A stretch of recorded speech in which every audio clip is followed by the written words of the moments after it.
It's very, very difficult to actually describe how a particular painting came about because it's all part of a process. And sometimes I think in my case particularly, each work in some way comes out of the last one. But it so happened in this particular case that when I was 19, that was just before I went to the Slade, I went with my parents to visit Vienna, which is where I was born, and they hadn't been back since then, and of course I had never been.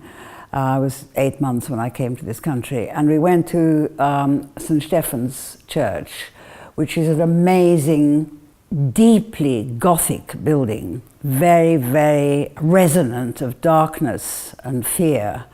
So a number of years later, when I started really what turned out to be my direction, which was actually after my visit to Italy, which was probably Italy and Italian architecture, obviously the painting, and Islamic art.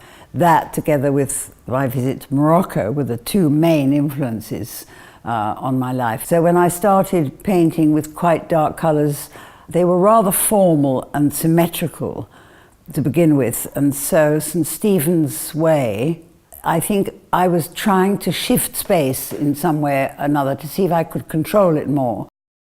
At art school, it was still very much post-war. I mean, I don't think we thought of it as post-war in those years because the war had been 15 years ago, and that age, 15 years is a long time. I'd been taught brilliantly about painting and Renaissance painting, but nobody had mentioned architecture. I didn't know about it. I had for my 21st birthday, I was given a present of a book on Piero, and that was, that was an immense present. Coming from a very impoverished England, where everything was a bit grim. But it was a revelation that it was new. The Renaissance art, Renaissance architecture was something I just didn't know about, and it absolutely bowled me over. It was very exciting to have started out painting life at a time in the 60s when so many other things were happening. When you're young, you think all these wonderful things will go on forever. It was wonderful to think that a work one had recently done went into a really important collection. Anything that can give a young artist confidence is helpful because it is an extremely challenging life and not a very sensible life. The world doesn't really, I believe the world needs art, but it's not a priority for most people. So we need encouragement. I'm not sure what abstract means,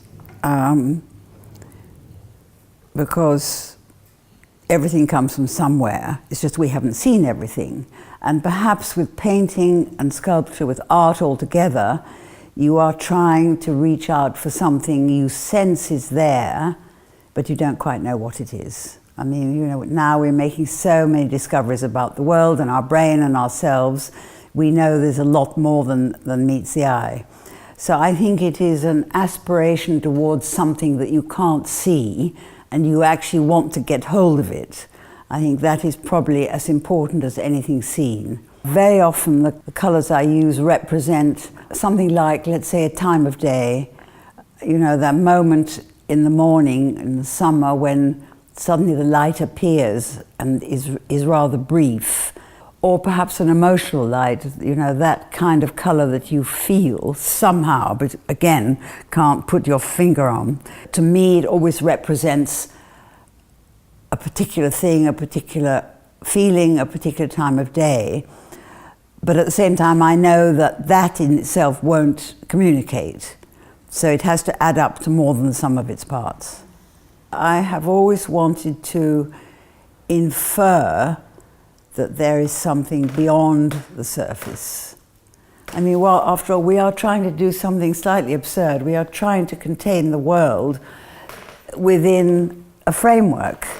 And contemporary painting, going back some 100-something years, has been to flatten out, really since Cézanne, is to flatten out the surface. Whereas in the past, you would be taken in as though through a window.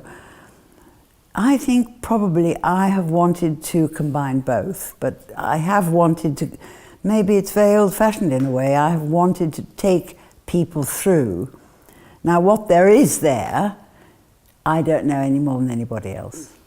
So I'm not saying this is at the end of your viewing, you know, this is paradise beyond, nothing like that. But just to suggest there is more than meets the eye.